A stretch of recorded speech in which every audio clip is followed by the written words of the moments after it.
I know Adrian Newey is house hunting in Oxfordshire, not Maranello.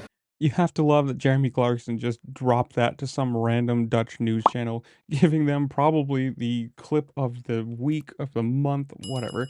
And now it's been announced. It's true. I mean, it was probably well known, but with him looking at going or talking to Ferrari and Williams and obviously Aston Martin and I'm assuming Red Bull for either staying or leaving, it's now official. He is going to Aston Martin, and Fernando Alonso is absolutely so happy about this.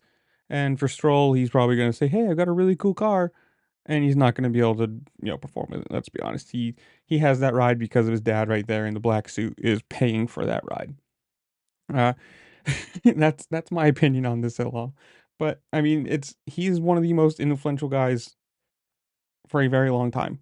He designed the Red Bull that has been a rocket ship for the last, what, 3 years, 4 years? He's been around for many good teams, lots of winning, and for him to move to Aston Martin, it's a big move. I mean, consider, like, anybody would have wanted him. I think, everyone was on the, "Let's sign this guy." I think too, he's making some massive, massive amount of money.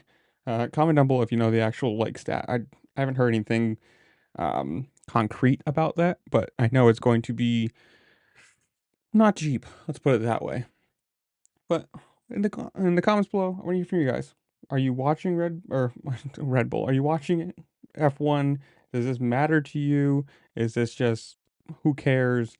You're not into it. You find F1 boring, or are you one of those like you hate Red Bull, so this is good for him?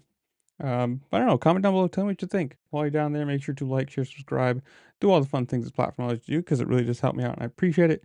And with that, I'll see you later. Peace.